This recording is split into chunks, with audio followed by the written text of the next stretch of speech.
This hour of the Costa Report is brought to you by Tableau Software and Dole Food Company. Welcome to the Costa Report. I'm Rebecca Costa, and thank you for joining me for another 2 hours of Straight Talk Radio. I want to welcome members of our armed forces who are joining us today and new listeners in the Atlanta and New York areas. Thank you for being with us again.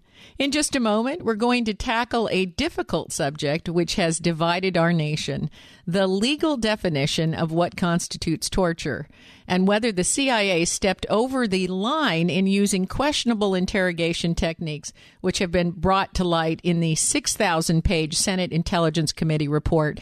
Former Deputy Assistant Attorney General, a man at the center of the controversy, Mr. John Yoo, will be joining us to try to help us understand the definition of torture and whether the report is completely accurate. But before Mr. Yoo joins us, as is my custom each week, let me tell you a little about his background. John Chun Yoo was born in Seoul, South Korea. He immigrated to the U.S. as a child and grew up in Philadelphia, Pennsylvania. Yoo earned his undergraduate degree in history and law degree from Harvard University. He clerked for Judge Lawrence H. Silberman on the U.S. Court of Appeals of the District of Columbia Circuit and Supreme Court Justice Clarence Thomas. Yoo began teaching law at the University of California at Berkeley in 1993 and served as general counsel for the Senate Judiciary Committee from 1995 to 96. In 2001, Yoo was appointed Deputy Assistant Attorney General in the Bush administration, where he served under Attorney General John Ashcroft.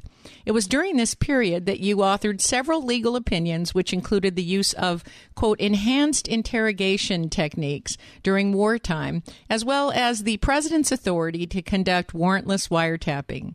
Yoo is the author of 5 books and also the recipient of the Federalist Society Bader Award. It's my pleasure to welcome to the Costa Report legal scholar, author, and former Deputy Assistant Attorney General John Yoo. Welcome to the program, Mr. Yoo. Oh, Rebecca, thanks for having me. It's a pleasure to join you. I'm so happy to speak to you. Recently, after reviewing more than 6 million documents for 5 years, the Senate Intelligence Committee made portions of its report on CIA torture public, and it was pretty clear that your legal opinions were taken too far. So to open today's program, I'd like to start with a basic question. According to the law, what exactly is the definition of torture? Well, first, when we say the law, we mean an act passed by Congress to implement a treaty that we signed called the Convention Against Torture. And in the statute, Congress defined torture as the specific intent to cause severe pain and suffering. And the problem is that the statute doesn't go in any other detail to talk about actual interrogation methods and whether they're overline or are okay. And so that's the task we had at the Justice Department when I was there. In the very first few months after the 9/11 attacks, our intelligence agencies, I think, were very successful in capturing the top leaders of Al-Qaeda who were not going to cooperate, were not going to speak at all. They were not going to answer questions in a normal police interrogation setting. I think one of them said, "I'll see you in New York." They have no intention of cooperating. And so the question came is, what would the CIA be allowed to do to interrogate the very top leaders of Al-Qaeda, who we thought, this is just a few months after the 9/11 attacks, we thought had plans for more attacks on the country, but without violating that law. And so we had to go through and review one by one each of these proposals by the CIA and make sure that they didn't step over the line that Congress set in the statute. Now, most of us are not lawyers, so just to clarify... Thank God for that. Well, the fact is we get confused. We're looking at a 6,000-page document, and we think, well, how do we even make heads or tails out of this? Now, given that we're not lawyers, many experts claim that the Constitution's 8th Amendment, which prevents the government from engaging in cruel and unusual punishment, extended to torture and military interrogation abroad. But you disagreed with that opinion, is that right? Yeah, first let me say about the report. You make a good point. The report is very critical of the CIA. It gives the impression that despite whatever we said in the Justice Department, that there were CIA agents out in the field who were essentially freelancing things on their own and abusing prisoners, going well beyond any authority they had, and that the president didn't know about it and top leaders didn't know about it. We didn't know about it, Justice Department. The problem with that report that I think makes it a deeply flawed report is that it didn't interview any of the people who were directly involved with the program. I was not interviewed. I'm pretty sure from what I've read that none of the major administration people were interviewed, including top CIA officials. So this is as a lawyer, you don't have to be a lawyer to understand that at least when you want to have a full and fair report, you should hear from both sides, but most particularly the witnesses, the people who were there. My understanding is there were no in-person interviews. Yeah, this is a terror. So I think that just turned the report into a flawed enterprise from the very beginning. Mm-hmm. We would never allow something like this, any kind of investigation that the Justice Department would do, for example, or even the district attorney down the street from you in your county or town. It's just, I think, a fundamental problem is it violates the idea that you want to have all the information fully out there first before you analyze it and before you say someone did something right, someone did something wrong. And so I don't think that 6,000 pages, no matter how long the report is, I don't think it can be trusted for that reason. And then I also think it was wrong. Even based on what I saw, this was not a group of rogue CIA agents. This was a program, as you said at the beginning of the show, difficult question. I wish we didn't have to answer it. But the 9/11 attacks and Al-Qaeda forced us to have to answer this kind of question. And I think that it went up the chain of command all the way up to the president and was carefully reviewed, discussed, and decided all the way up at the top. And so this idea that, there were these rogue CIA agents out there doing things without anyone knowing, I don't think is actually true based on what I knew from my time in the government. Well, now looking at what the Senate Intelligence Committee's report said, is there any part of you that feels that your legal opinions were taken too far by the CIA? I can't tell because I'm not sure whether what's in the report is true or not. Yeah, I'm sure if we actually problem. You don't know the veracity of what's been reported. Yeah, I mean, from what I've seen in other accounts, I think that the CIA was trying very carefully to obey the things we set out in the memo, that this is important. The thing that struck me, and I think most Americans don't know about how the CIA operates, is that it's very concerned about acting legally. The CIA has a general counsel's office with over 100 lawyers in it, and they're really worried about making sure they're complying with the law and staying in tune with the political leaders in both the executive branch and in Congress. They don't want to be the people who get sent out to take on dangerous missions and then get sold out, get thrown under the bus when everything turns. But I believe happened to them before. Yes, but I believe you've gone public as saying that if some of the things that are in the report, such as the rectal feeding and hydration activities and the having to remove someone's eye because it was so badly damaged from beatings, if those things are in fact true, that they went in fact too far. Yeah, I guess so I was on a show and they said, oh well, the report says some of these things might have happened, and I'm not sure if they did or not. If they did, they're outside the authorization we gave at the Justice Department. Yes, and those should be prosecuted if they are outside of the authorization. Yeah, depending on what really happened. Yes. That's the problem. And that is the question. The question is what really happened. Yeah, and I understand that. Yeah. What I will say, though, on that is that two different teams of prosecutors at the Justice Department looked into this and chose not to bring any charges. Yes, that's true. And we're going to have to take our first break. When we come back, we're going to talk about what the Senate's report revealed about the treatment of detainees at Guantanamo. You're listening to the Costa Report.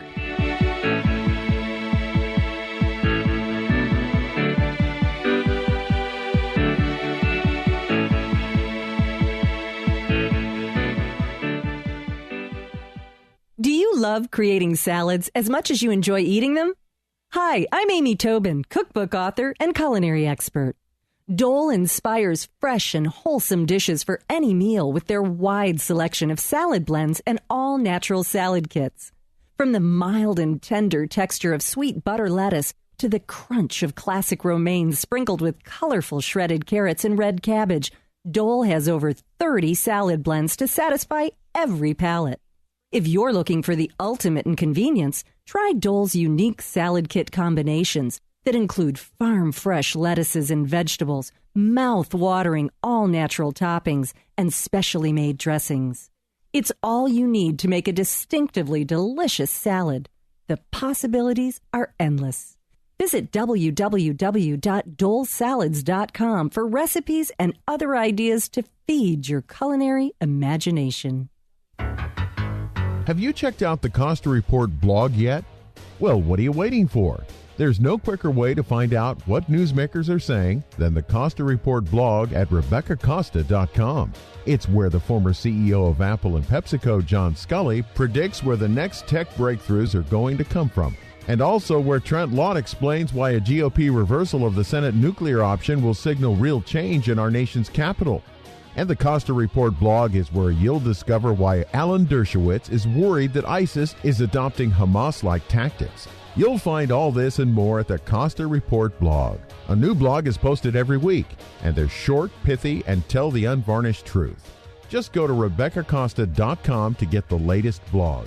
That's RebeccaCosta.com. And while you're there, be sure to register for updates and breaking news.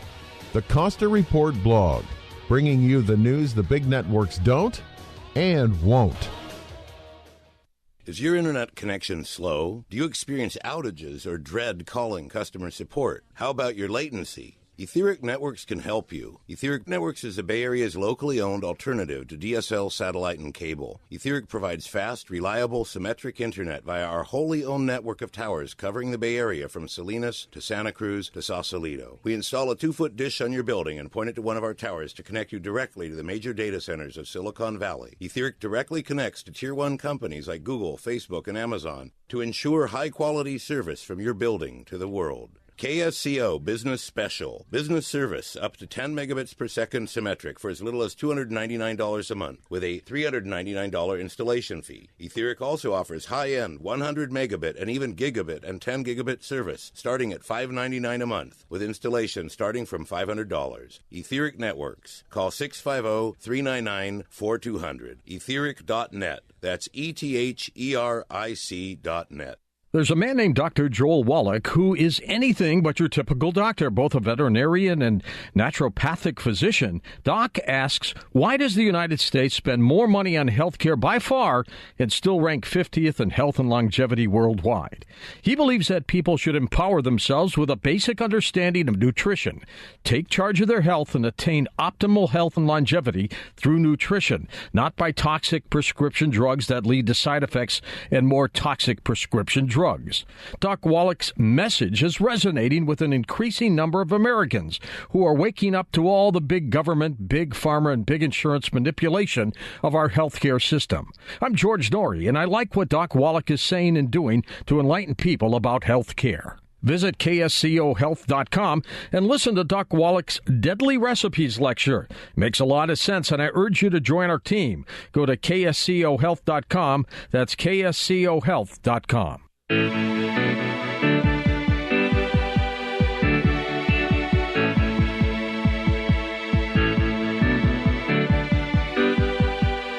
Welcome back to the Costa Report. I'm Rebecca Costa, and my guest today is former Deputy Assistant Attorney General, Mr. John Yoo. And before the break, you were saying that if some of the extreme torture expressed in the Senate's report is true, then these interrogations step outside of the law. But that the trouble is that there were no actual interviews done with those who performed the torture or even their victims. So there really is no confirmation of many of the conclusions that the report draws. Is that right? If they were saying that anyone did commit torture in any of these episodes, who knows? But if they were using interrogation methods that we did not approve in the Justice Department, then they're legally at risk. But, I do take the word of the two different teams of prosecutors, one under the Bush administration and one under the Obama administration. even though it's an unprecedented step to even re-examine the first team's look at it, but two different teams of civil service, career prosecutors with no sort of partisan interest in this at all, looked at all these cases, looked at the exact same things the Senate committee did, and found that no one, that there ought to be no cases brought against any of those CIA agents. I'd take their word above it over a Senate committee in which no Republicans staff participated and no one was interviewed who were witnesses, and no one got a chance to respond, to see the report and respond to it before it was released. So we're going to move on here. We started the program today with getting clarification on what torture is and is not. So now let's talk about another term which seemed to be creating a lot of controversy after 9/11, the term enemy combatant. When our enemies used to wear military uniforms and they were part of a foreign government's military, they were fairly easy to identify, but it's much more difficult when that enemy's a shopkeeper by day and a bomb maker by night. I think you really hit, on the central difficulty about the war that we've been fighting since 9/11. And our country, as you said at the beginning, is split on this, and for understandable reasons. I don't think anyone's being unreasonable by being concerned about it or confused about it or taking the opposite view, and that is this really a war at all? We're used to, as you said, fighting wars against people who are wearing the uniforms of the militaries of other countries, and we fight them on battlefields. Or is this something that's more like crime, right, where people don't wear uniforms, they're not operating on behalf of a state? The way I think of it is that these people are fighting a war against us, and they're doing it by violating all the rules of civilized warfare, which, the reasons we make people wear uniforms who are fighting is so they don't get confused with civilians. And you're not supposed to disguise yourself as a civilian and attack civilians. That's the core idea of millennia of development of the rules of war. If you think about how Al-Qaeda operates and other terrorist groups, they operate by violating that fundamental principle, by gaining an advantage from attacking civilians by surprise and pretending to be civilians. I don't think we should fight this war and give them an advantage for choosing to cheat like that. I think, in fact, if it means anything, we should be tougher on them than we would be on a normal military wearing uniforms and fighting by the conventional rules, because these guys in Al-Qaeda or ISIS or whatever, they are cheating. They're trying to blur the lines between fighters and civilians, and they're trying to undermine thousands of years of the development of the rules of civilized warfare in the process. But clearly, if we don't call them an enemy combatant, we don't know how to treat them. Yes, well, I think that, there are enemy combatants of different kinds. So anybody we're fighting in a war is an enemy combatant. And then there are people who fight according to the rules, and those are the people who should get the Geneva Conventions protections, in my view. And we call them prisoners of war, and they get housed in prison work camps and so on. They have certain rights. But then there are people who fight against us who are enemy combatants too, but they don't follow the rules. And pirates are an example of this. People who fight without uniforms on are examples, and I think terrorists are an example of this. Are terrorists just criminals, or are they enemy combatants? See, I think they're enemy combatants, but I think a lot of people in the country and worldwide, maybe not a majority of people, but a lot of people think they might just be criminals. I think this is the view in Europe, for example. A lot of European countries think of terrorists more as criminals, and I think for a long time we did too. I think in the United States until 9/11, White Houses, administrations of both political parties did not think of terrorism as a military matter. I think on 9/11, that's why 9/11 is significant, is because I think terrorist groups crossed the line. They undertook an attack on our country that only nations in the past could have. In fact, many nations in the world couldn't carry out the 9/11 attack. So do you believe it was the scale of the attack? Yes, exactly. I think that when a group crosses a line and starts inflicting destruction and death on a level like that, they are becoming an enemy, and it becomes a war. It's not just a large police response to broad crime. Mm-hmm. And how about the detainees at Guantanamo? Are they criminals or are they enemy combatants, or is there a mix?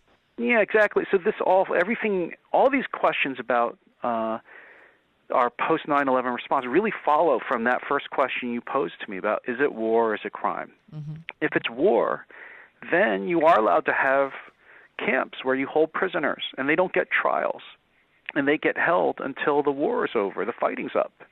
If they're criminals, then you can't have a Guantanamo Bay. If they're criminals, then you have to bring them back to the United States and try them in federal court, and if they're convicted, you hold them in federal prisons. But we have a very technical definition of war. Congress declares war. You see, this is if Congress has not declared war, we can't exactly treat them as prisoners of war because there is no war for them to be prisoners of. Well, I part ways with you there because I think that the country can and has fought wars many times without there being a declaration from Congress. We've only declared war. You mean a war without it being a war? Without it being declared. Yeah, we have fighting without a declared war. Because the commander-in-chief can send in troops and engage in warlike activity without it being declared a war. Yeah, so we've had only 5 declarations of war in our history, right? And World War II was the last one. Yes. But our troops have been fighting in plenty of what I would call wars, and I bet you would call wars, since then. Korea, Vietnam, Iraq, Afghanistan. Before that, there were plenty of wars, too, that were not, they just weren't declared by Congress. I think there are a lot of young people that don't know that the Vietnam War was not a war. Well, it wasn't declared war. Yes, it was an undeclared war, even though we had a draft. Oh yeah, Korea too. Yeah, mm-hmm. I think that I think that when we look at the Constitution, a lot of people say, oh, Congress has the power to declare war. So in our modern sense of things, we go, oh, that must mean Congress gets to start war. But I think in the 18th century, when the framers wrote the Constitution, that's not what a declaration of war means. It didn't mean Congress has the power to decide to start hostilities. I think declared war was a very serious final step in a whole spectrum of different hostilities between countries. And the second thing about declared war, your point, it goes to this earlier point you made. This fundamental question you've asked is you may not even declare war against terrorist groups because they're not nations, so they shouldn't get the benefit of a declaration of war. Yes, I understand. It is a confusing... You can imagine if this confuses legal scholars, what it does to the average citizen or someone like me, and I appreciate you being here today to help us straighten it out. We have to take another short break. Stay right where you are. We'll be right back with more from John Yoo. You're listening to the Costa Report.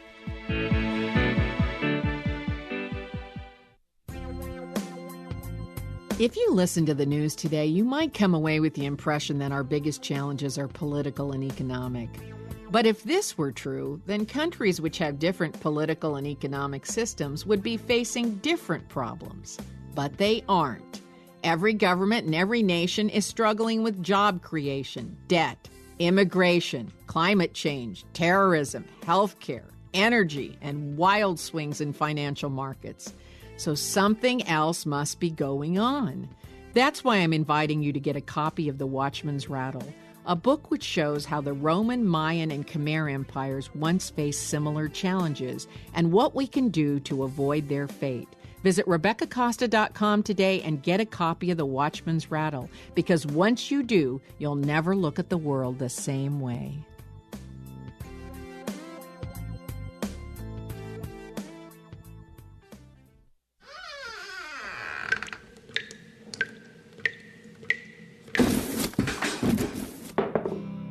When your home needs repairs, you fix it. Shouldn't we treat our bodies just as well? If you have joint pain, it's time to get help. Learn more at DominicanHospital.org. Dignity Health, including Dominican Hospital. Hello, human kindness.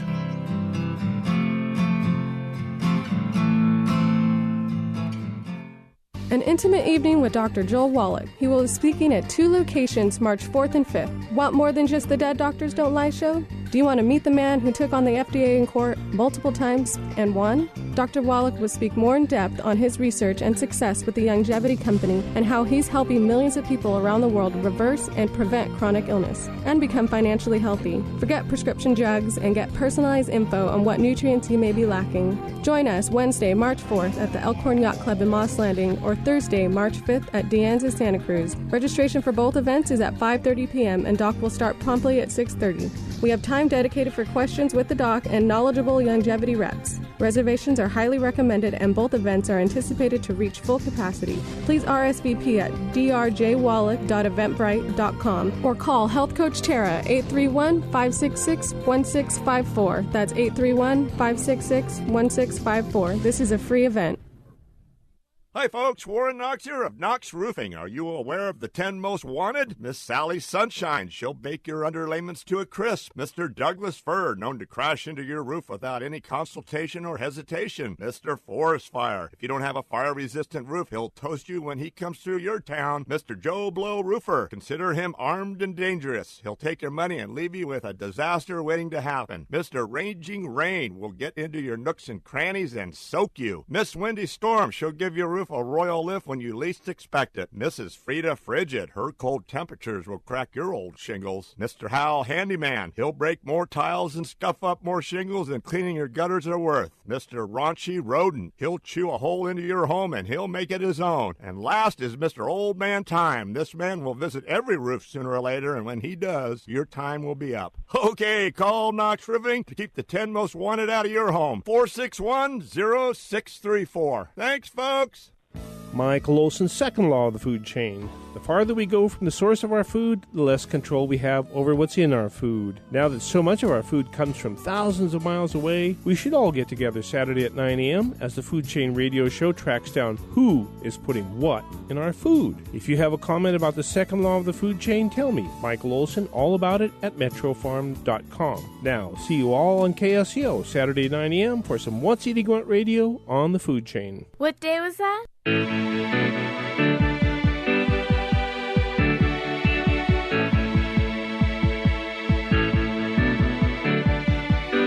Welcome back to the Costa Report. I'm Rebecca Costa, and if you're just joining us, my guest today is John Yoo. And before the break, we were talking about wars that were never declared wars by Congress, such as our engagements in Korea, Vietnam, Iraq.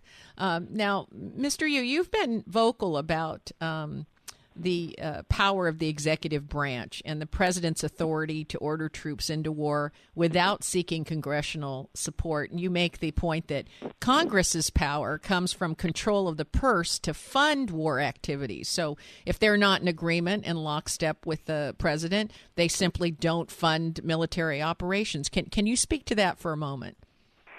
Yes, and I feel bad for you because clearly you've read what I've written. Well, I try. I'm proud of you, but I feel bad for you at the same time. I try, but I have to say that, I'm not a lawyer, and it's just like talking to a neuroscientist. I always feel a bit undressed. Well, we live in California, so people do that all the time out in public. Yeah, there you go. So can you talk a little bit about that relationship where war is concerned? Yeah, so I think many people have the view I think you were describing earlier where they think, Congress declares war first, then the president fights it. And that's kind of, so I think a modern reading of the words of the Constitution that actually aren't what the framers intended in their world with the language that meant then. Instead, I think what the Constitution set up was a set of powers with the president. He's primarily commander-in-chief, and a set of powers with Congress. And if they cooperate together, the country can fight war with unity and full purpose and full effectiveness. But that if there's disagreement between the branches, so then they're going to fight and struggle between each other with these powers. Now, for a long time, until 1945, Congress had a complete check, I think, on the president because of the powers you discussed, the funding power, the power of the size of the military. We didn't have a standing military in this country of any size until after World War II. So if the president in the period before that wanted to go to war, he would have to go to Congress and say, please build me an army and a navy to fight this war. So there was no way for the president to really fight any significant war unless Congress paid for it. Since 1945, it's different because Congress, President Congress have cooperated to create the largest military in the world, larger than all other countries' militaries put together, and Congress doesn't place any restrictions on the use of it. And so the president has more of an advantage in that system, but that's only because Congress allows him to have that advantage. Right. At any point, if they don't agree, they can cut off funding. But on the other hand, it's a matter of historical record that that's not a closed-loop system. The CIA has initiated creative ways of funding private wars without Congress, as in the case of Iran-Contra, and also during Vietnam, they funded operations in Laos and Cambodia with no congressional approval. So I mean, if they're going to go outside the system and raise the money through allies or through illegal activities, it doesn't really work for the Congress to hold strings on the purse, does it? Yes, I agree with you. There have been cases where members of the executive branch have gone too far and tried to get around Congress's power of the purse, usually with disastrous effects for the executive branch and for our policies. And those actions where I think it would be unconstitutional. I don't think the president can fight wars using money that Congress hasn't appropriated. Almost, as you mentioned, Iran-Contra, for example, almost brought down the Reagan administration. One of the most popular and arguably successful administrations of our time, almost destroyed by Ollie North and John Poindexter trying to pull this sort of war off the books that you describe, which actually to me shows how effective the power of the purse is, even with a Congress that isn't going to challenge the president very often. In fact, I think another dynamic is working here, which people may not like, but I don't think is unconstitutional, which is that Congress likes it this way. Congress votes this huge Army, Navy, Air Force, lets the president use it, doesn't restrict him, because it doesn't give any responsibility or accountability to Congress for a war. Congresswomen hate voting up or down on wars. They'd rather the president have that responsibility, and if the war goes badly, it's his fault. And if it goes well, they voted the supplies and support for the war in the first place. So this is not a great political outcome because it reduces, our ability to hold people responsible for foreign policy decisions. But constitutionally, it's certainly acceptable, just as there have been times in our history when Congress has been the dominant power in foreign affairs. Actually, I think in those periods our national security has been much worse off than when presidents have been the ones really with the initiative. There have been wars that Congress has pushed us into, like the War of 1812, which were terrible for our country, and presidents didn't have the guts to stop it. Now, we've been talking today about some of the problems with defining torture and enemy combatants and also the powers of the executive branch. So let me ask you your opinion about this. Are we at war with ISIL? I think we are. I think that we are treating it. I just don't think we're pursuing it very strongly or aggressively. But I do think the United States is in a war with ISIS or ISIL or an Islamic State, whatever name you want to give it. They've attacked our citizens. They've attacked our allies. We're using force on them, right? We're bombing them in coordination with allies there. I don't buy the Obama administration taking the position, which it has with the war in Libya and since, that just bombing people but without inserting ground troops means it's not a war. I think that's silly, and I think most people think that's not, that's not a serious interpretation of the Constitution. But that's the position they took, which I think would have surprised Muammar Gaddafi, for one, who we tried to kill with with missiles and bombs. I think if we're trying to kill the head of state of another country, even just from the air, we're at war with that country for sure. So this is going to sound like an incredibly naive question to ask you, but aside from Congress declaring we're at war, how do we know if we are a nation at war?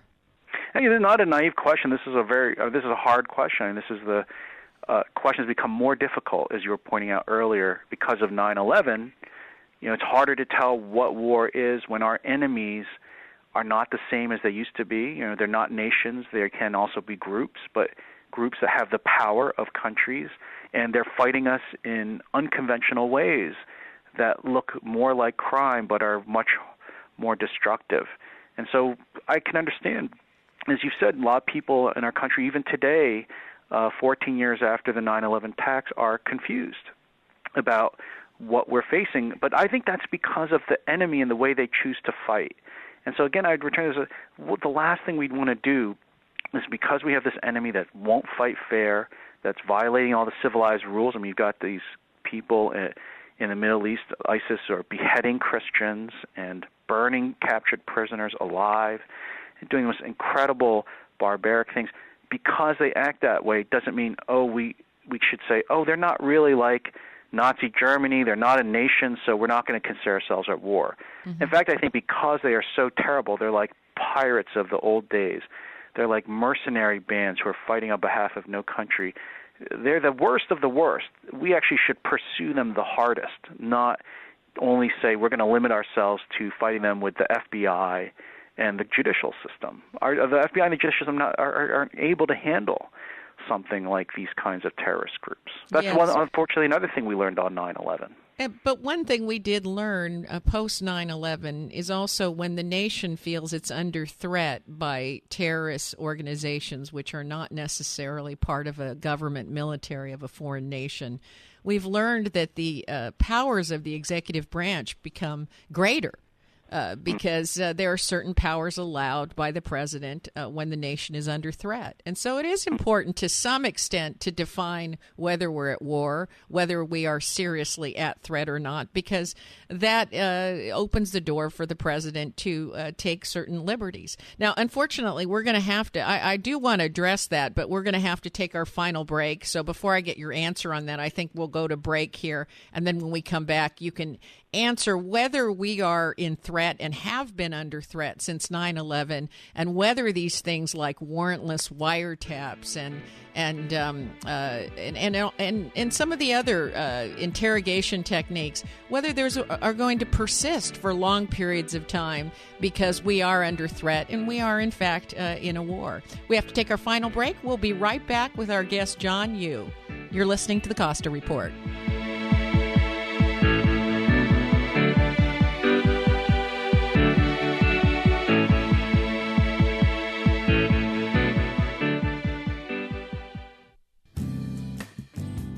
I'm here today with Scott Caraccioli of Caraccioli Cellars, and I have a question for you, Scott. What goes into making Method Champenois bubble? You know, it's a process that's really defined by the French government that we've taken and enacted into our wines, which really drive the quality of our sparkling project. So this is a process that the French government defines pretty specifically, and you remain faithful to that? Yeah, 100%. And in some places we push it a little bit. Now, how do the bubbles translate on the palate? You know, it really gives you that vehicle, that mousse for the character of the sparkling wine, carrying the fruit and the complexity. It's the expression of the wine. To find out more about Caraccioli wines, visit us at www.caracciolicellars.com or stop by our tasting room in downtown Carmel, California. That's Caraccioli Cellars, CARACCIOLI, Cellars. Come taste the difference. If you're wondering what to do with all that data you're creating, do I have an offer for you? Tableau is drag-and-drop software that people of any skill level can use to analyze and turn data into something actionable. That's right, I said actionable. And isn't that what all that data is for? With Tableau, you can connect to any data in virtually any format and visualize it on the fly. Databases, spreadsheets, even big data sources are instantly combined into usable charts, graphs, reports, and dashboards. People can analyze data and drag and drop at 10 times the speed of a traditional business intelligence system. But the most impressive thing about Tableau is that anyone can use it. And just to prove the point, you can get a free 14-day trial from Tableau just by mentioning you heard this ad. But do it now, because this offer won't last. For your free 14-day trial, visit Tableau at tableau.com/Costa. That's tableau.com/Costa. Tableau software. What's your data trying to tell you? Not available in California, Louisiana, and Virginia. Listeners, do you have startup capital and want to invest in a booming business with incredible profit and growth potential? The opportunity is now because Fresh Healthy Vending, the #1 healthy vending franchise in North America, is looking for a few business-savvy, healthy-minded people right here in the local area to become Fresh Healthy Vending franchise owners. We're growing so fast that we've had hundreds of new franchise owners in the last few years alone. Now you can join them. This area has a huge demand for fresh, healthy, organic snacks on the go, and that's exactly what you'll be selling with your Fresh Healthy Vending machines. We've already identified prime high-traffic locations that are perfect for healthy vending machines. Now we just need the right people to join our franchise network and help Fresh Healthy Vending continue to boom. If this sounds like you, go to readyforfresh.com today and enter code 6565. We'll send you a free owner information kit. As an added bonus to new franchise owners, we'll also pay half the franchise fees. Hurry, this offer is limited. Just go to readyforfresh.com and enter code 6565. That's readyforfresh.com, code 6565.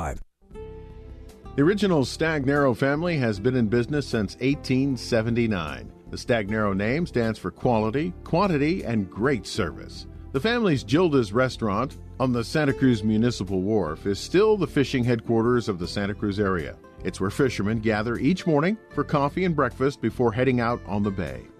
Stop by Gilda's and say hi. Dino looks forward to meeting you at Gilda's on the center of the Santa Cruz Municipal Wharf. This is Steph. This is Rob. Join us for Out in Santa Cruz Saturdays at 7 p.m. as we bring you the hottest LGBT topics and guests of the week. It's fun, it's fabulous, and we don't shy away from controversy. Visit OutinSantaCruz.com for past shows and more. And follow us on Facebook and Twitter. Remember, join us on Out in Santa Cruz at 7 p.m. Saturdays on KSCO AM 1080. I'm Steph. I'm Rob. And you've been queered.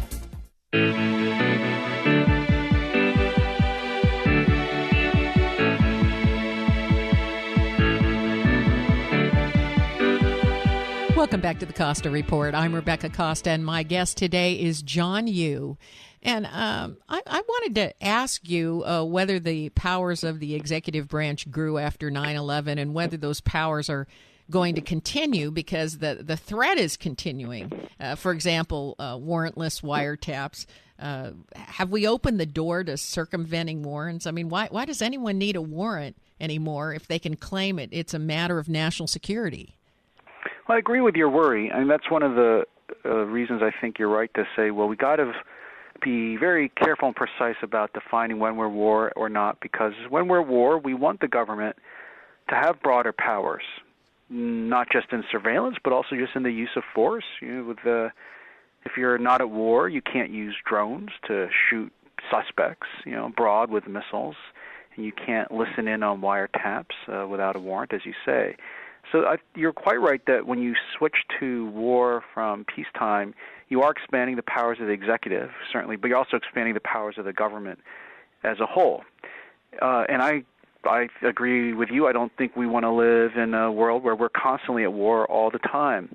But that seems to be the world we're in. We're kind of in a war that hasn't been declared war all the time now, that requires the executive office to have privileges that you should have under war. Yes, I don't know if what I said made any sense at all. But No, it makes perfect sense. I mean, this is the same worry people had during the Cold War. And I think that in the end, our country and our political system and our Constitution were robust enough to, as a system, to make sure that even though we had to be more vigilant, spend more on the military. Again, the first time we ever had a standing Army and Navy in our history is during this period, a huge one too, and take these kinds of measures, classified information, and a CIA, which we had never had before, and all those measures. But I also don't think that during this period that the United States was a police state and that civil liberties were severely curtailed. In fact, you could say that the post-1945 period was perhaps the greatest flourishing of individual liberty our country ever knew. We had the Civil Rights Movement, we had gender equality, we had all kinds of amazing developments that expanded individual liberty. So I feel confident that that the United States and our country can continue to maintain that tradition without losing a step in fighting our external enemies. So I think we're seeing that now with these issues you're talking about, with surveillance, for example. I think we as a country are allowing the government to conduct broader kinds of electronic surveillance than it would do in peacetime, but it's trying to do it in a responsible and necessary way, in a way that doesn't, where the government's just not keeping track of everybody in the country for the sake of it, but it's trying to, they're trying to sift through the billions and billions of innocent communications to find the ones that are by the terrorists. We know they use normal-looking communications to carry out their plans to attack the United States, and our agencies are trying to figure out how to get those messages without infringing on all the innocent and normal communications. And that's something that's why we have political representatives that we elect to office. We have to trust the president and the Congress together to work together to try to strike that balance. And if they don't, what do you say to people who say this is the beginning of creepage? It just keeps creeping and creeping and creeping. I mean, in law we call that the slippery slope argument, right? Well, if you do this, then you're just the next step to doing that. This is an argument that is often made in our country when civil liberties are sometimes infringed on.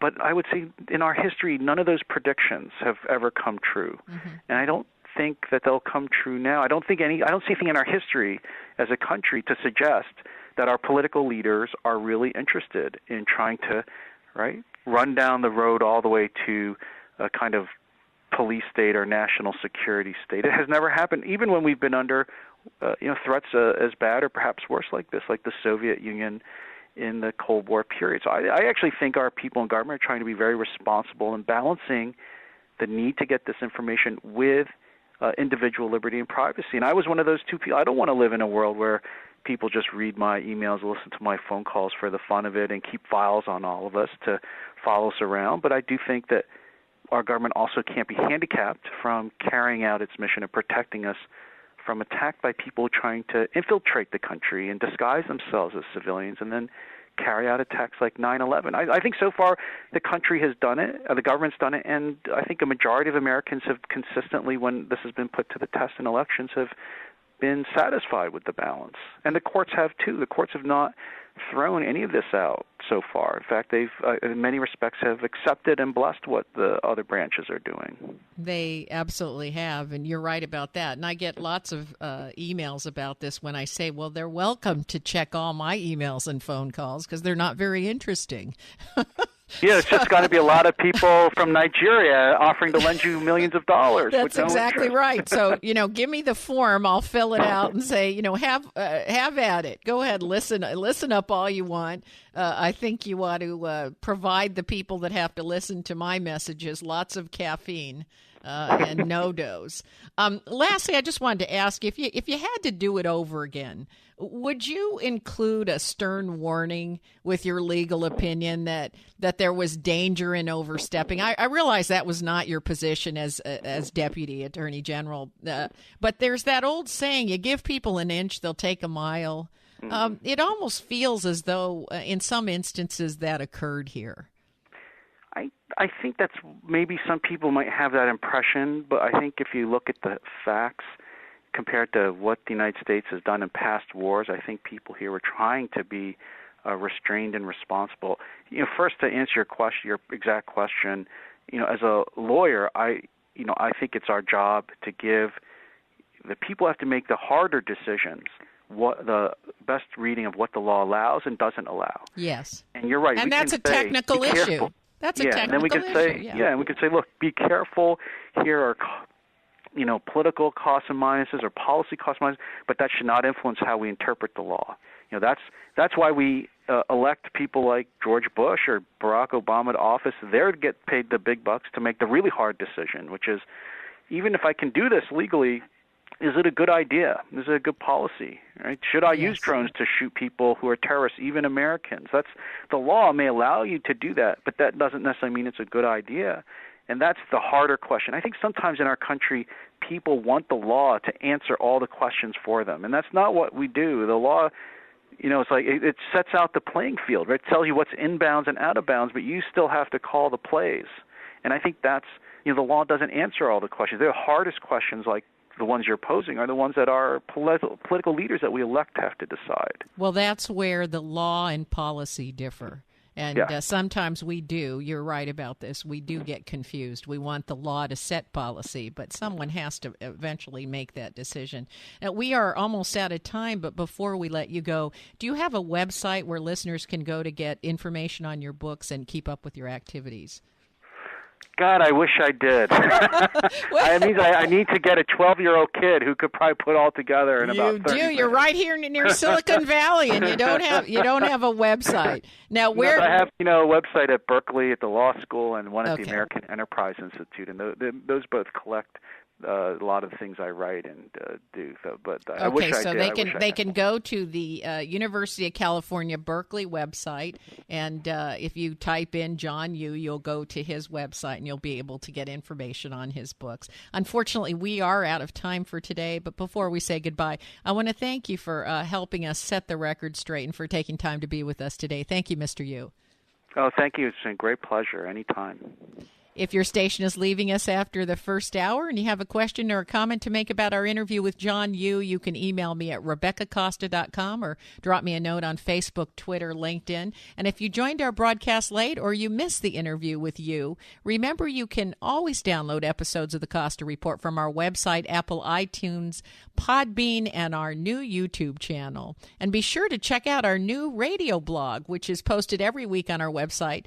The blog captures the headlines from our interviews every week, so take a moment to check it out. And while you're there at the website, be sure you register so you automatically receive our monthly newsletter, which tells you what the upcoming guest list is for the month. And it also gives you some new videos and news stories that only the Costa Report is covering. My guest next week is former Congressman from Ohio, Mr. Dennis Kucinich, who claims Americans must take back the monetary system and also our right to privacy. How does he propose we do this? Find out when Dennis Kucinich joins us next week on the only news program that puts policy ahead of politics. Now stay tuned for a second hour of Straight Talk Radio. You're listening to the Costa Report.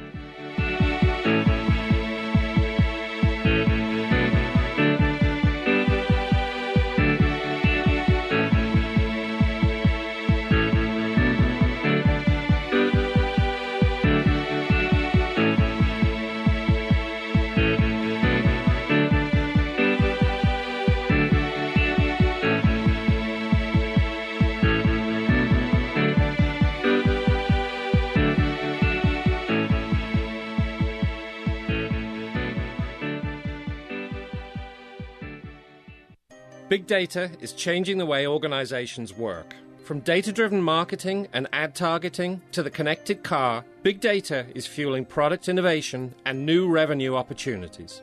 It's creating a culture in which business and IT leaders join forces to realize value from all data.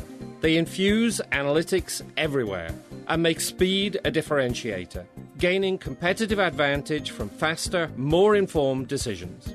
Leading organizations are creating new business models, developing new roles, and defining new big data architectures, including an infrastructure that can manage and process exploding volumes of structured and unstructured data, in motion as well as at rest, while protecting data privacy and security. Find out how IBM Big Data and Analytics can transform your business. Visit www.ibm.com/bigdata today. As a business owner, hiring the right person can make the difference between success and failure. Hi, my name is William Templeton, and I'm the owner of Templeton Quest Investigations. When hiring a new employee for your small business, making the right choice is crucial. Templeton Quest is a local firm offering pre-employment background screening.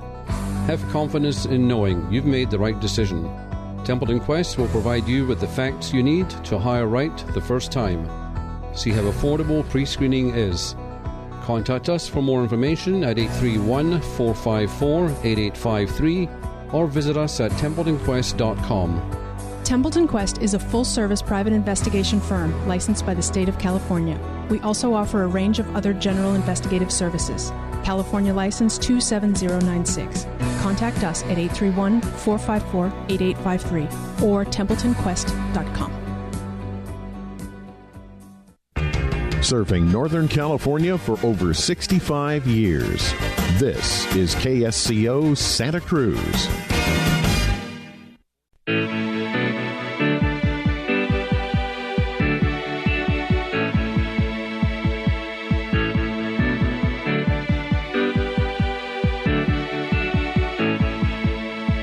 This hour of the Costa Report is brought to you by IBM. Big data at the speed of business.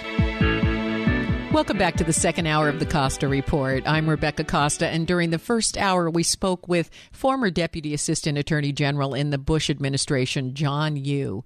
As you know, Yoo is responsible for several controversial legal opinions, which are the source of debate even today, from the right of the president to authorize warrantless wiretapping to the documents which have come to be known as the torture memos, wherein you suggested that certain interrogation techniques such as waterboarding, sleep deprivation, and so on are legal when it involves matters of national security.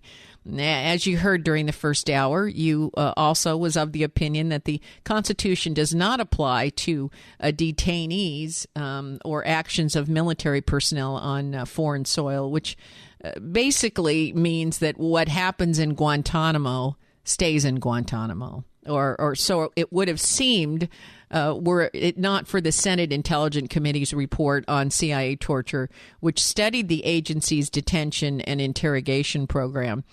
Now, for folks who may not be entirely familiar with this report, it's over 6,000 pages long. You don't want to read it. Trust me on this. Read the summary. And it investigates not only several near-death instances which allegedly occurred during waterboarding, but much more severe tactics which led to having to remove a detainee's eye, which was so badly damaged, as well as perforated rectums and other very disturbing physical evidence of rectal hydration, feeding, and torture.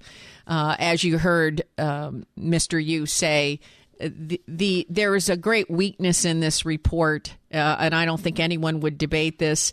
And the weakness in the report is that none of the alleged offenders or victims were interviewed. So there's no corroboration relative to this report. But the report, on the positive side, in terms of its veracity, did cost over $40 million, and it did involve scrutinizing 6 million pages of evidence, which unfortunately most of it was provided by the CIA itself. More than 9,000 classified documents were reviewed. Many of these documents were secretly removed from the CIA by the investigating committee without the CIA's knowledge or authorization, because they felt that they couldn't rely on the evidence which the CIA was giving them to investigate the CIA. You're asking the CIA to give me evidence to investigate you.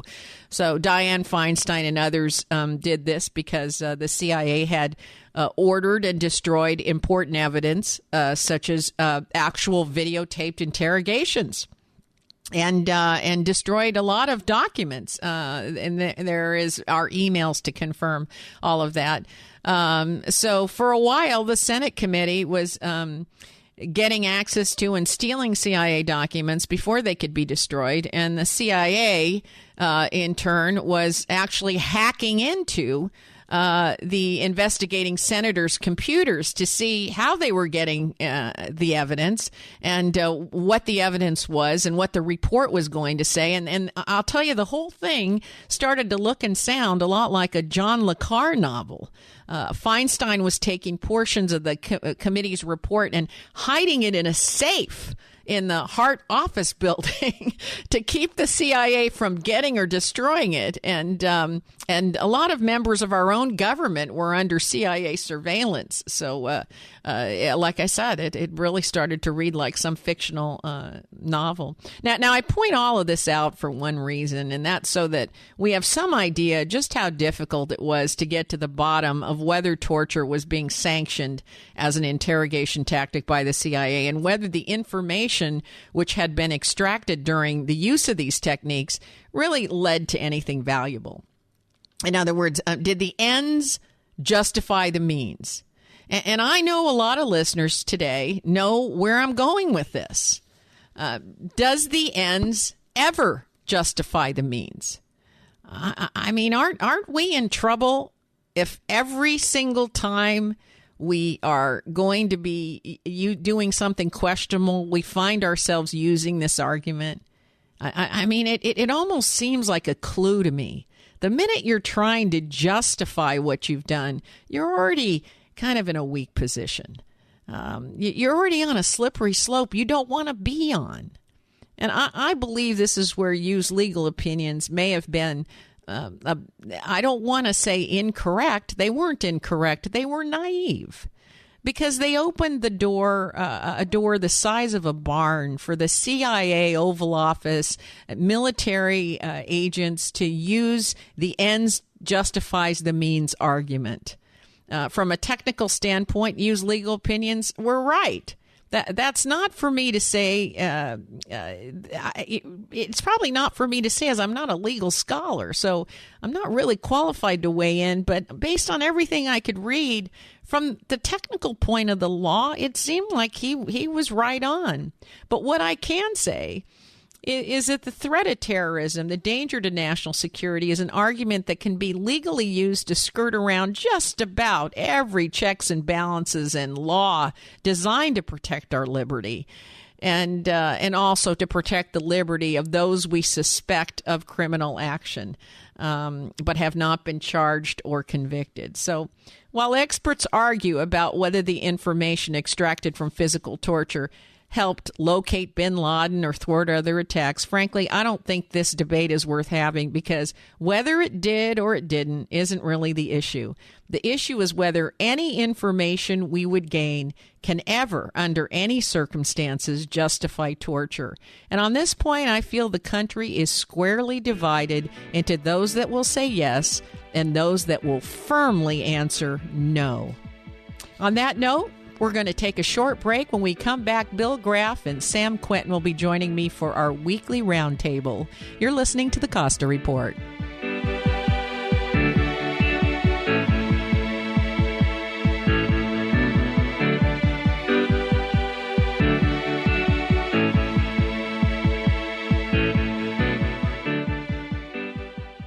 Hi, registered pharmacist Ben Fuchs here. I've been studying healthy bodies for 35 years, and what I've got to tell you may shock and surprise you, but if you listen up, it may change your life. What we call grains are really, in essence, the seeds of grass. They're grass seeds. As animals evolved to eat grass, grass evolved to defend themselves. One of the techniques that grass have developed to survive is to have lots of seeds. And this is what makes grasses farmer and agriculture friendly. Seeds contain lots of nutrients that humans can use. And if there's lots of seeds, they're easy to grow. Today, grass seeds and grains, what we call grains, which are really grass seeds, provide the bulk of nutritional calories for the human being species in the world. In addition to having lots of seeds as a defense mechanism, grasses have developed a second defense mechanism to assure their survival in a world where they're constantly being munched upon and grazed upon by animals. This second mechanism for their survival is chemical warfare. Grasses produce chemicals that are designed to make any animals that would dare to eat them think twice about eating them again. Grass seeds produce opium-like compounds, for example, that numb predators, stun them, and make the animals more slow and more sluggish, including humans. This is one of the reasons why grains are considered comfort foods, because they have a kind of relaxing, soporific effect. They put us to sleep. They relax us. They make us feel more comfortable. Grass seeds produce blood-clotting chemicals called agglutinins that can kill animals.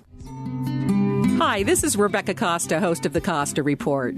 If you'd like to get in touch with pharmacist Ben Fuchs, let me tell you the quickest, easiest way to communicate with the only pharmacist I know that isn't in a hurry to dispense pharmaceuticals. Sounds funny, doesn't it? A pharmacist who believes pharmaceuticals should be used as the last resort, not the first. You can reach pharmacist Ben right now at radiobenhealth.com. That's radiobenhealth.com. And if you'd like to know more about unique nutritional supplements like Beyond Tangy Tangerine or the Healthy Start Pack program, it's the same web address, RadioBenHealth.com. Find out why pharmacist Ben and millions like him are enjoying a healthy, energetic lifestyle by adding mineral supplements to their daily routine. Visit RadioBenHealth.com, RadioBenHealth.com, and get started today. Have you checked out the Costa Report blog yet? Well, what are you waiting for? There's no quicker way to find out what newsmakers are saying than the Costa Report blog at RebeccaCosta.com. It's where the former CEO of Apple and PepsiCo, John Scully, predicts where the next tech breakthroughs are going to come from. And also where Trent Lott explains why a GOP reversal of the Senate nuclear option will signal real change in our nation's capital.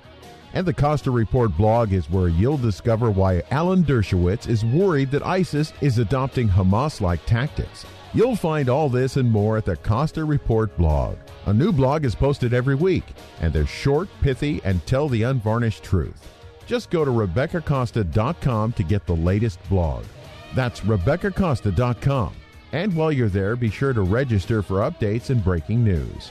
The Costa Report blog, bringing you the news the big networks don't and won't. If you're wondering what to do with all that data you're creating, do I have an offer for you? Tableau is drag-and-drop software that people of any skill level can use to analyze and turn data into something actionable. That's right, I said actionable. And isn't that what all that data is for? With Tableau, you can connect to any data in virtually any format and visualize it on the fly. Databases, spreadsheets, even big data sources are instantly combined into usable charts, graphs, reports, and dashboards. People can analyze data and drag and drop at 10 times the speed of a traditional business intelligence system. But the most impressive thing about Tableau is that anyone can use it. And just to prove the point, you can get a free 14-day trial from Tableau just by mentioning you heard this ad. But do it now, because this offer won't last. For your free 14-day trial, visit Tableau at tableau.com/Costa. That's tableau.com/Costa. Tableau software. What's your data trying to tell you?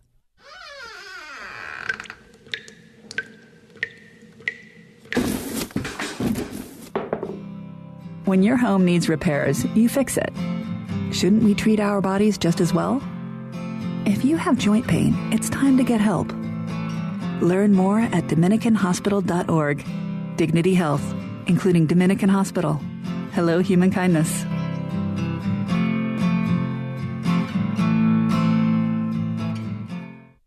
I was in L.A. I was in an apartment, and this big thug was trying to push, big drunken thug was trying to push his way in the door. I was trying to hold the door, but he was overpowering me. And it so happened that those people had a gun in their apartment, and I knew where it was. And it happened to be just a few steps away from the door, you know. And so I let go and quickly went and picked up the gun. I didn't have to point it at anyone. I didn't have to cock it. I don't know if I would have known how.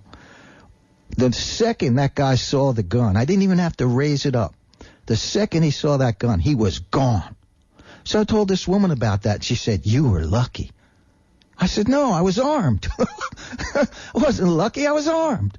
Who knows what that guy had in his back pocket? What he might have come in and done.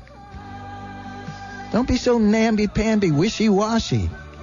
Being spiritual and being a person of God doesn't mean you're a coward. Doesn't mean you're not able to do violence if it's necessary. Don't be a fool. Don't let them take your country and your freedom away because you're so busy with peace.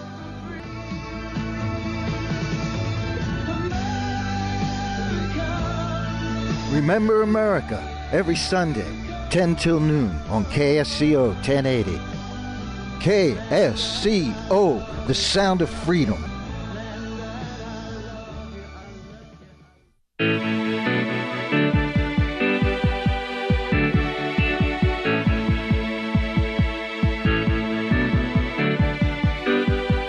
Welcome back to the Costa Report. I'm Rebecca Costa, and Bill Graff and Sam Quentin are joining me in the studio now. So, gentlemen, who wants to get us started? Well, I guess I'll get it started.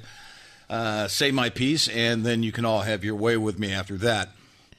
Did you say we could have our way with you? He did. Well, you're going to vehemently disagree with me. Oh, no. All right, here it comes. Let's just put it that way, Here it comes. I very clearly feel that when your enemy sets the bar at beheadings and burning people alive to death, there's nothing wrong with a little waterboarding to extract some information from them at Guantanamo Bay. That's just how I feel about it. You have to do what's necessary to win. And I completely disagree with that point of view. You do? I think that the bar was set with Hitler when he burned people in ovens and gassed them to death, sending them to what they thought was a shower. And I think that when you use that as the bar, that anything we do that remotely resembles that lowers us to that level. So torture is torture. Waterboarding is torture by definition. Electric shocks, all that kind of stuff to extract information. There's a reason why we have something called the Geneva Convention. And I'm sorry, I just don't think that because somebody cuts. Let me finish. I didn't interrupt you. Just because we line a bunch of people up on a beach and cut all their heads off at once doesn't mean that we can now retaliate with like acts of violence. What do you think, Sam? I don't see anything even remotely close between waterboarding and beheading. But not even close. But waterboarding is torture. When you simulate drowning to someone. Have you ever drowned? Have you ever gotten close to drowning? I have. Well, I'm still alive, so I'm guessing no. Okay, but what I'm saying to you is that torture in any form is wrong. It's just wrong. And by the way, they've proven... You don't want to argue varieties of torture. No, I don't. You're saying it's all wrong. Torture is torture, period. If it falls under the definite... Look, there's a reason why we can't torture American citizens. Look, if torture was okay, we would take all the gangbangers in Salinas and torture them till they told us where all their friends were so we could go round them up and ship them out of here. But we don't do that because it's not acceptable in the United States of America for American citizens to be tortured by the police. How then is it acceptable to be tortured at Guantanamo Bay? So you don't want a double standard? No. How we treat... No. There is no double standard. Well, now to what you was saying is we have a problem with classification. If we were to treat terrorists as if they were criminals, right, and bring them into the United States, they could not be tortured. They could not be tortured. We have a problem when we have a problem in not knowing how to treat detainees because they are not enemy combatants. They are not enemy combatants. Well, wait a second. They're not prisoners of war. Let me first of all say they're not prisoners of war because there is no war. They have perpetrated bad things on the United States of America. That makes them military combatants in my brain. But our definition of an enemy combatant, I think I read that to you earlier, is that you are government-sponsored part of a military campaign against the United States. You don't think people fighting with Al-Qaeda are fighting as an entity against us, whether it's a bona fide government or not? The acts of war are between governments. They're not between a government and an organization. This is the problem is a semantic argument. This is the new wave of war. Welcome to it. Right. We're not fighting another nation. This is the problem. So in order to deal with these guys properly, should we not change the definition of an enemy combatant? Absolutely. So we can deal with them? By the way, Alan Dershowitz is a huge proponent of that. He said we've got to go to the heart of things because otherwise, first of all, when you act as though you're in a war, like we are with ISIL, whether you put troops on the ground or not, when you act like you're in a war, that gives certain presidential powers, right, that don't exist when you declare there's a war. So what's happening is we're acting like we're a war, but Congress isn't declaring we're a war. If Congress would declare we're at war, then these would be prisoners of war, and we would know how to treat them. Our problem is we don't know how to treat terrorists because we don't know if we're at war or not. We don't have a definition for what to do with them. They're either prisoners of war or they're criminals. My point of view What's the in between? We don't have a definition of what they are. Or who they are. And so therefore we don't know what to do with them, and they sit there over Guantanamo for 10 years. Whatever the definition is, whether it's war or not, that's all semantical argument to me. The rules of engagement don't change. We don't torture people. Well, here's the thing, Bill. And you know who's a great who what's shares? allowing? Wait. Yeah. Let me say this. All right. You know who shares my point of view? John McCain, one of the few members of Congress who has actually been tortured. Yes, I understand that. So now, can I interrupt you for just a second? I'm done. I make a good point. You do make a good point, and I'm not saying I'm for torture. I'm saying what allows torture is the unclear status of who it is that we're detaining. Once their status is established, torture is not allowed. See, I don't think torture should be allowed ever. Well, I understand that, but when you're statusless, it opens the door to being treated in ways where you'd have protection otherwise, is what I'm saying. I'm saying that they don't have protection, and the reason they don't have protection, according to you, is because they're not fighting according to the rules of civilized warfare. If they were, and they were wearing military uniforms and they were government sponsored, we'd know what status to give them and what protections to give them.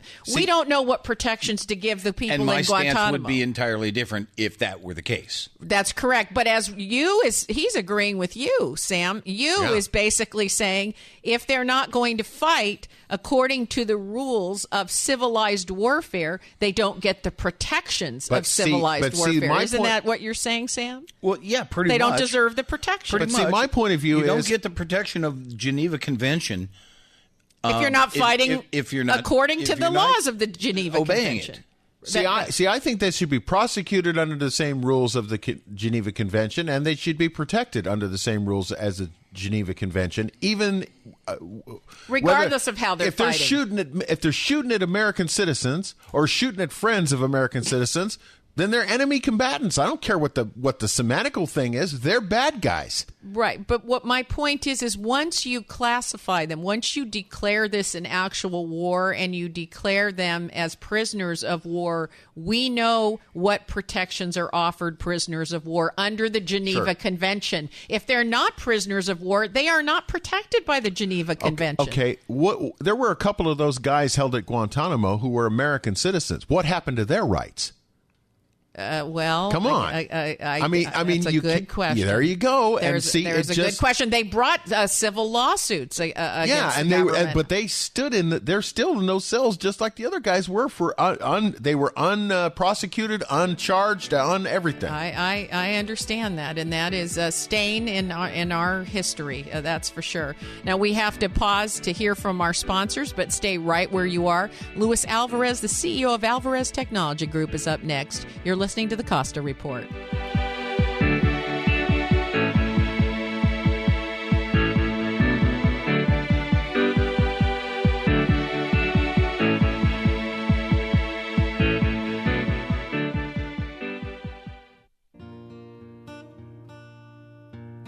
Biodiversity is the very fabric of our lives. It is everything around us, all of nature, but human impact is diminishing biodiversity at an alarming rate. And because of that, the intricate web of biodiversity is unraveling in ways we don't fully understand, and our world is becoming less resilient. That's why we are biodiversity advocates. We're the E.O. Wilson Biodiversity Foundation.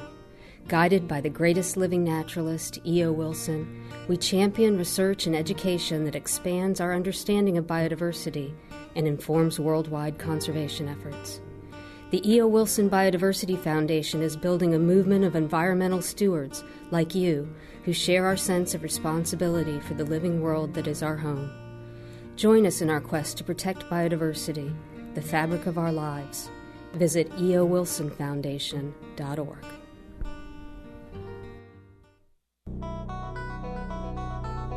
As a business owner, hiring the right person can make the difference between success and failure. Hi, my name is William Templeton, and I'm the owner of Templeton Quest Investigations. When hiring a new employee for your small business, making the right choice is crucial. Templeton Quest is a local firm offering pre-employment background screening. Have confidence in knowing you've made the right decision. Templeton Quest will provide you with the facts you need to hire right the first time. See how affordable pre-screening is.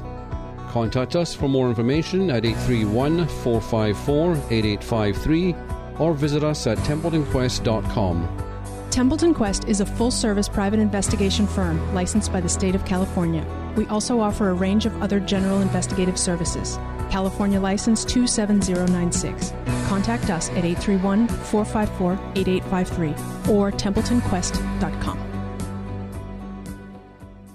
Hi, registered pharmacist Ben Fuchs here. I've been studying healthy bodies for 35 years, and what I've got to tell you may shock and surprise you, but if you listen up, it may change your life. The body is an electrical system. Every thought we think, eye we blink, move we make, and step we take requires a controlled and powerful burst of electricity. And where does that electrical energy come from? Ultimately, it comes from living or recently living foods, fruits, vegetables, fresh dairy, eggs, meats, and seafood. Unfortunately, most of the foods we subsist on are far from farm fresh. That's because in the food business, there's an antagonistic relationship between energy and economics. High-energy fresh foods are prone to instability, which can be observed as product degradation and breakdown. And this represents a problem. In the food business, there are few considerations more important than shelf life. That's where food processing, which is essentially a technology that eliminates high-energy food molecules, comes in. Food that won't rot or go rancid and that can be shipped and shelved and sold for profit. On the other hand, because the eliminated unstable compounds represent energy, foods that have been manipulated and mangled in this fashion while being stable for long periods have lost their electrical value. 90% of American calories come from processed foods. The body's an electrical system. Its life force is electrical, and this electrical life energy is ultimately derived from the foods we eat. Processed food, however, has been robbed of this life force, and while processors are under government mandate to add in some synthetic biomimicking micronutrients, that's called enrichment, if you're looking for a reason for the abysmal state of the health of the American public, you couldn't pick one that's more significant than the fact that most of the food we're eating is electrically empty and essentially dead. Pharmacist Ben here, urging you to go to kscohealth.com to order Beyond Tangy Tangerine, the Healthy Start Pack, and other nutritional supplements that I personally use and recommend. You can purchase these premium quality products at wholesale prices online at kscohealth.com. That's kscohealth.com. I'm the pharmacist that believes that staying healthy and strong is not only about medicine, it's about giving your body the raw materials it needs to do its work. Go to kscohealth.com. Make sure you check out the cool videos, too, at kscohealth.com. That's kscohealth.com.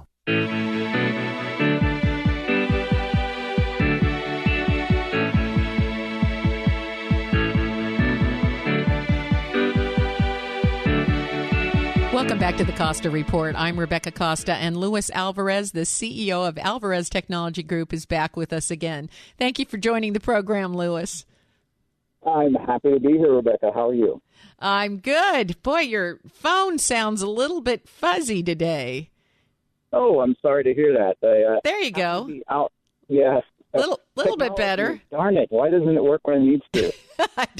I don't know, and you're our technology guy. So hey, what did you think about our conversation with John Yoo today? You know, it was really interesting. Mr. Yoo is largely known for his role in justifying the use of, so-called enhanced interrogation techniques under the Bush administration, which some people consider to be torture. But I mostly remember him as the person who opened Pandora's box when it came to the NSA spying on American citizens. As you know, that's still a very heated topic of debate today, more than a decade later. And before I get to that point, I have to confess that while I was in the Air Force, I trained as an interrogator and had the opportunity to use those skills a few times when I was in the Air Force Reserve. So as someone who has direct knowledge of the way our military interrogates prisoners during times of war, I can tell you that any sort of enhanced techniques are more often than not, counterproductive. I think the 6,000-page Senate report pretty much confirmed that little or no intelligence came out of the use of these enhanced interrogation techniques. Yeah, common sense tells you that if you cause someone pain and discomfort or threaten them or their families, they'll tell you pretty much anything that you want to hear in order to stop you. And I'm proud of the fact that most of us who trained as interrogators know that there are more reliable and effective ways to get information. Anyway, that's enough about that. Let me get off my soapbox and start talking about what I'm supposed to be talking about, which is technology. Well, actually, I didn't know you'd train as a military interrogator, so thanks for bringing that up. I learned something about you every time. Well, thanks for a few seconds to let me vent. So anyway, getting back to the NSA rulings, what many people don't know is that until the Bush administration changed the rules, the NSA was strictly prohibited from doing any sort of surveillance that might track an American citizen.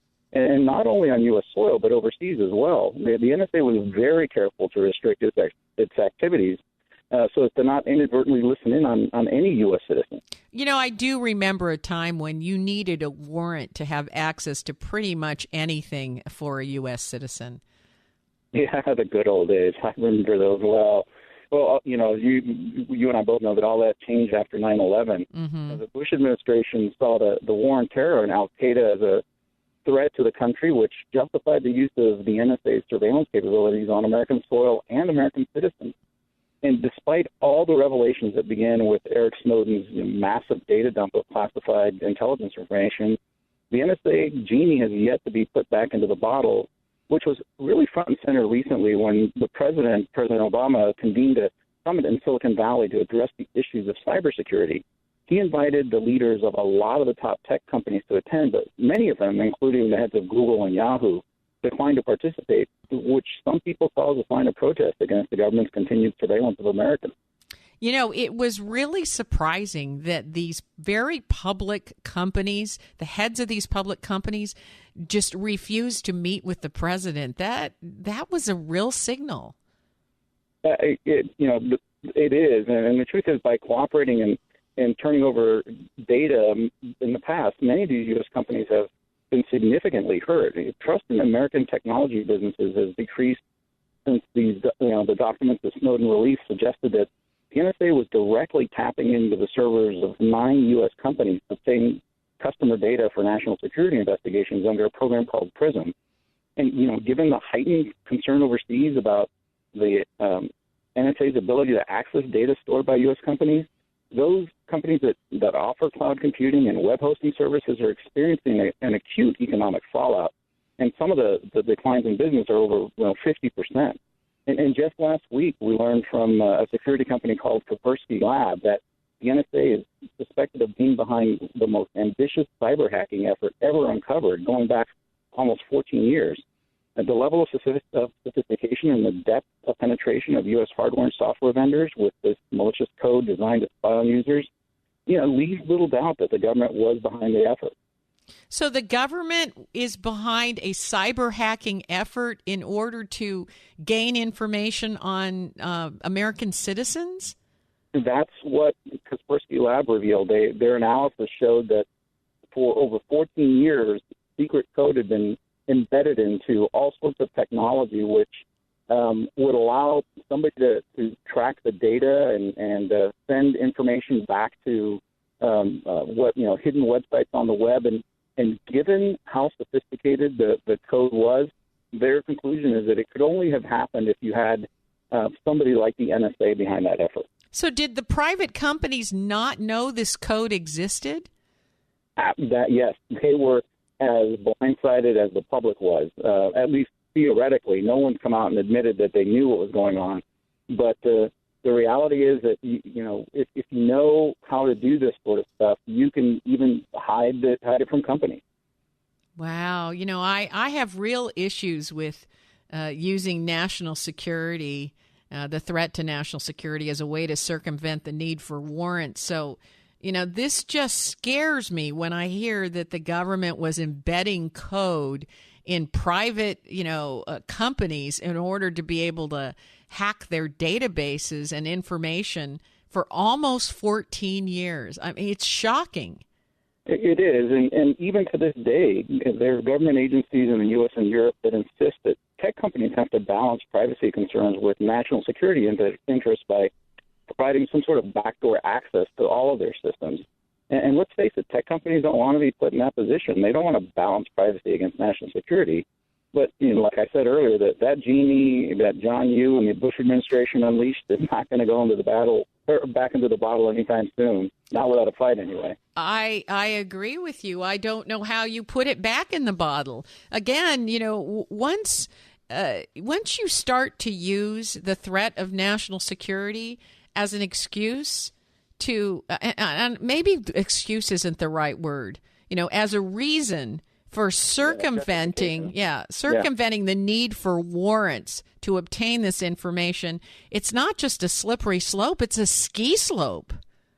Well, and a lot has to do with the fact that the decision makers in the government largely are ignorant of the technology and what it means. So there's a certain amount of fear, I suspect, in the decisions that they're making, and the fear is really that the bad guys are going to use that technology to circumvent the traditional means of gathering information. But I think they're really overblowing that likelihood. And tech companies are happy to help as much as they need to, but they want to do it legally, and they want to do it under a system that says that the privacy of the people using these systems wasn't violated, or there wasn't some sort of wholesale mining of data without the knowledge of the people involved. Well, the problem, of course, is, logic dictates the more information you have on private citizens and individuals, the better you can protect them. Of course, that's logical, but at what price? Yeah, and that's the question. And I think we're all going to be asking that question more and more as we learn about these government agencies around the world, not just in the U.S. and Europe, but at least here we have a press that can dig up facts and figures and report back on them. I feel sorry for those countries in Asia, China in particular, where those citizens are under watch all the time, and they know it, and they have no option in it. Yeah.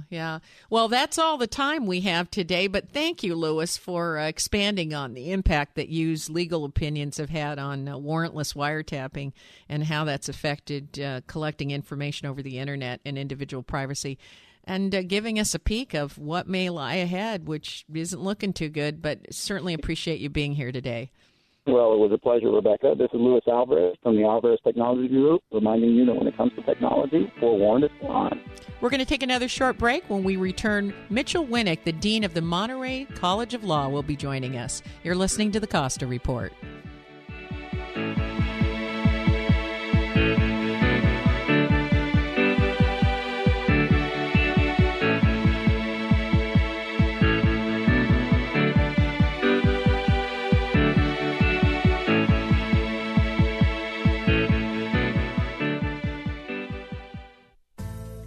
Every day our world gets more complicated. Not only is new information coming at us faster than we can manage, new regulations, technology, and the effects of globalization have made it much more difficult to succeed.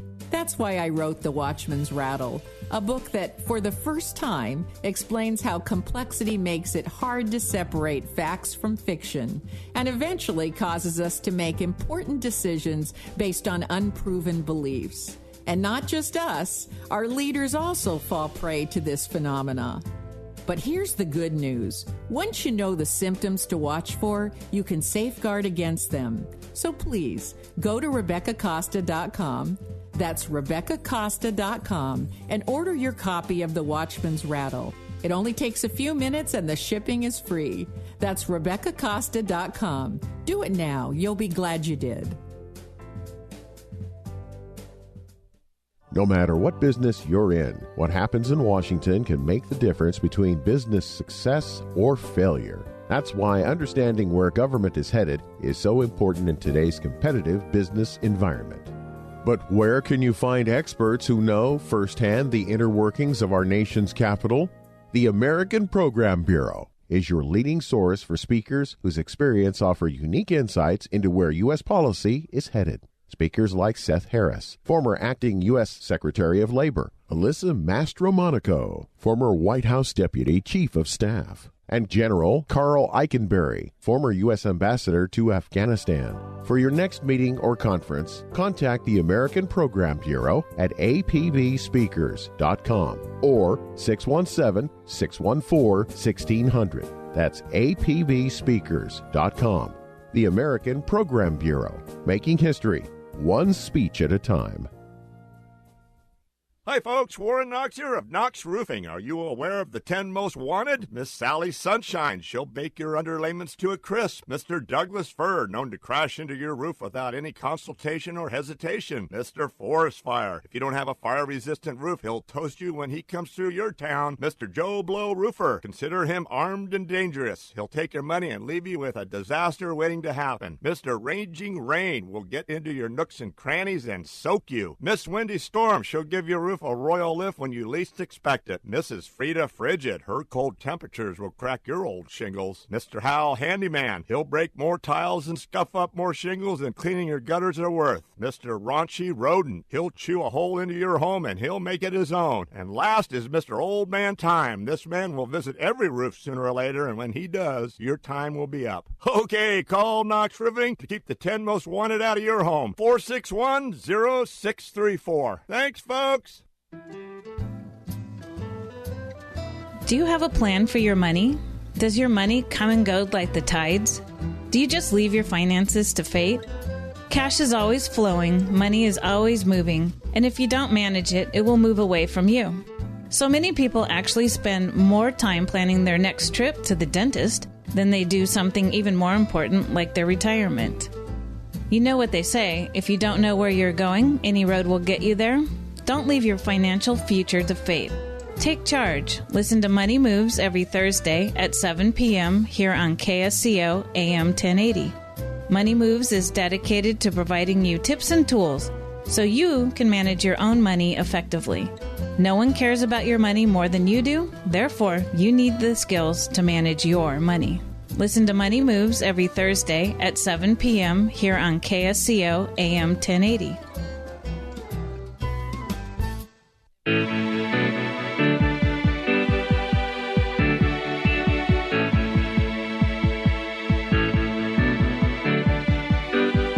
Welcome back to the Costa Report. Mitchell Winnick, the Dean of the Monterey College of Law, is joining us. Welcome to the program, Mitch. Thank you, Rebecca. It's a pleasure to be on today. Well, Mitch, during the first hour, we spoke with John Yoo, former Deputy Assistant Attorney General with the Office of Legal Counsel, who, as you know, is best known as the author of many controversial memos, some that have been called the Torture Memos. But before we get into the details of those memos, I thought maybe you could explain what the Office of Legal Counsel is and what they do. That's a good idea, Rebecca. The Office of Legal Counsel provides authoritative legal advice to the President and all of the executive branch agencies. It drafts the legal opinions of the U.S. Attorney General, and it also is responsible for providing legal advice to the President and the executive branch on all constitutional questions related to existing laws and even pending legislation. Well, that puts a number of things into context. So when Mr. Yoo was serving as Deputy Assistant Attorney General in the Office of Legal Counsel, his job was to provide legal opinions that could be relied on by the Attorney General, the Secretary of State, the CIA, the FBI, and the President of the United States. You know, that's absolutely correct. And in fact, for a period of time, he served as the acting director of the Office of Legal Counsel. It was actually during this period that he wrote the memo to the Department of Defense in which he concluded that federal laws against torture, assault, and maiming would not apply to the overseas interrogation of terror suspects. Now, that just seems to fly in the face of U.S. policies and our position with the international community to fight against terrorism and torture.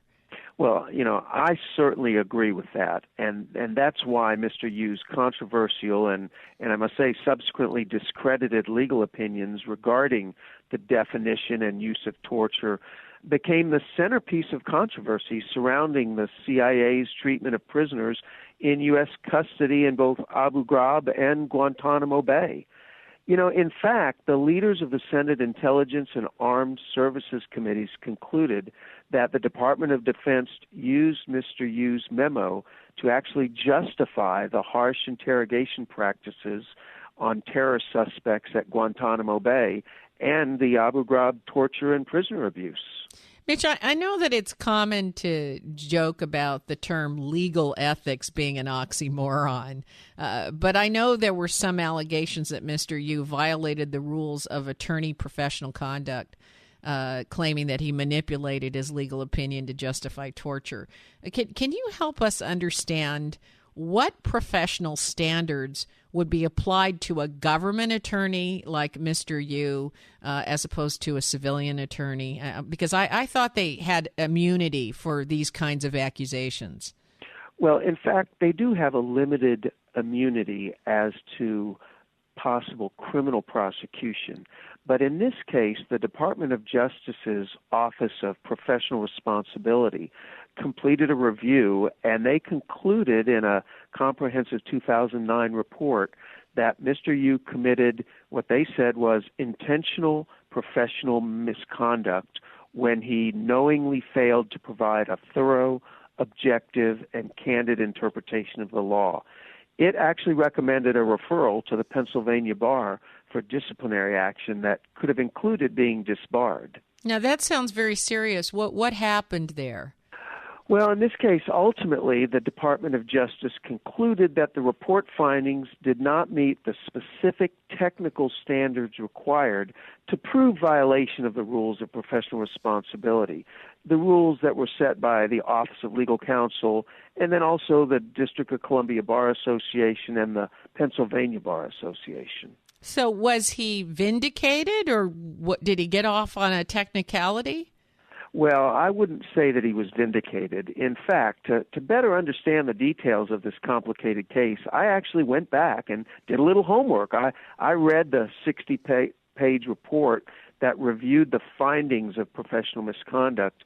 And in that report, Mr. Yu's legal opinion was characterized as flawed with more than minor errors. It found that his loyalty to ideology and convictions clouded his view of his obligations to his client, and it actually led to opinions that reflected his own extreme views of executive power. The report said that Yu's legal opinions overstated the certainty of conclusions and exhibited poor judgment. Despite the fact that the report did not recommend disbarment, it did conclude that Yu's memos represented a truly unfortunate chapter in the history of the Office of Legal Counsel.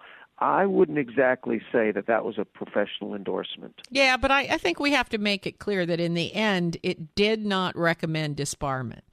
No, you're absolutely correct. It left that decision to the individual bar associations, and they chose not to take action at that time. But it's interesting to note that was not the only legal venue in which Mr. Yu has had to defend his actions and his professional responsibility. There's a couple of interesting cases. One in 2006, a case was filed in Germany, which has which allows universal jurisdiction, which means you don't have to be a German citizen to file the claim. But that case alleged human rights violations and torture against Mr. Yu and 13 others. And in 2009, a Spanish court launched a similar investigation of Mr. Yu and 5 others for war crimes.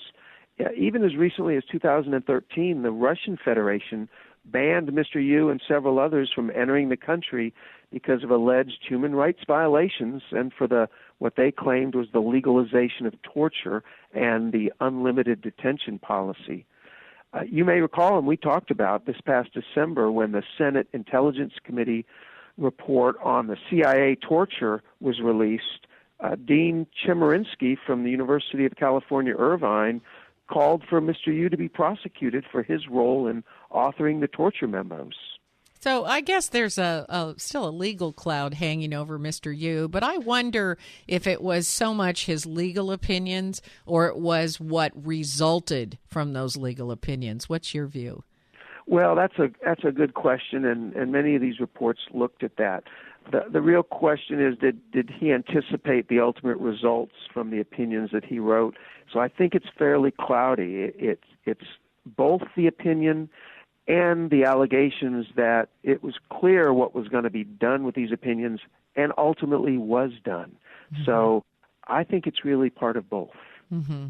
Well, Mitch, that is all the time that we have today, but thank you for stopping by the program and helping us better understand some of the liabilities associated with government lawyers who have to advise the president. I'm not sure I'd want that job. It's definitely a challenging job with a lot of responsibility. You bet. You really have to look down the road at what your legal opinions are and what the long-term repercussions might be as we're continuing to talk about them today. We'll see you back here again next week. Thank you, Rebecca. This is Mitch Winnick reminding you that when it comes to the law, a little knowledge is not a dangerous thing. And that is our program for this week. If you have a question or a comment to make about our interview with John Yoo, Mitchell Winnick, or Luis Alvarez, you can email me at RebeccaCosta.com or drop me a note on Facebook, Twitter, LinkedIn. And if you joined our broadcast late or missed the interview with you, remember you can always download episodes of the Costa Report from our website, Apple iTunes, Podbean, and our YouTube channel. And be sure to check out our new radio blog, which is posted every week on our webpage. The blog captures the headlines from our interviews each week. So take a moment and check it out. And while you're there, be sure to register so you automatically receive our monthly newsletter where upcoming guests for the month are always announced in advance, along with new videos and news stories that only the Costa Report is covering. My guest next week is former Congressman from Ohio, Mr. Dennis Kucinich, who claims Americans must take back the monetary system and also our right to privacy. But how does he propose we do that? Find out when Dennis Kucinich joins us next week on the only news program that puts policy ahead of politics. Again, I want to thank my first hour guest, John Yoo, as well as my roundtable colleagues, Sam Quentin and Bill Graff, for a feisty discussion in the second hour as well. And I'd like to thank you, the listener, for tuning in every week to catch the news that the mainstream media sees fit to overlook. Until next week, I'm Rebecca Costa, and thank you for joining me for this edition of the Costa Report.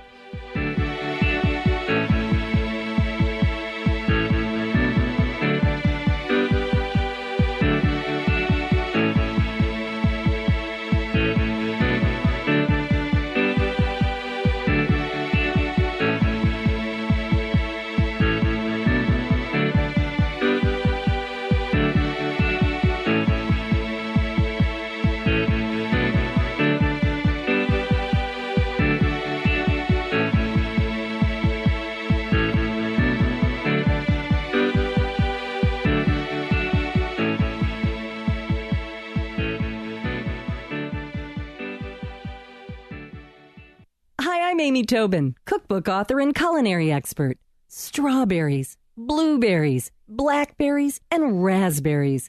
Dole has a bounty of berries ripe for the picking. Fresh berries are not only delicious, but some of the most powerful disease-fighting foods available. Researchers have found that berries have some of the highest antioxidant levels of any fresh fruits. So add a handful or two of your favorite berries to your next meal and enjoy their nutritional benefits and natural sweetness in all of your dishes, from salads to desserts and everything in between.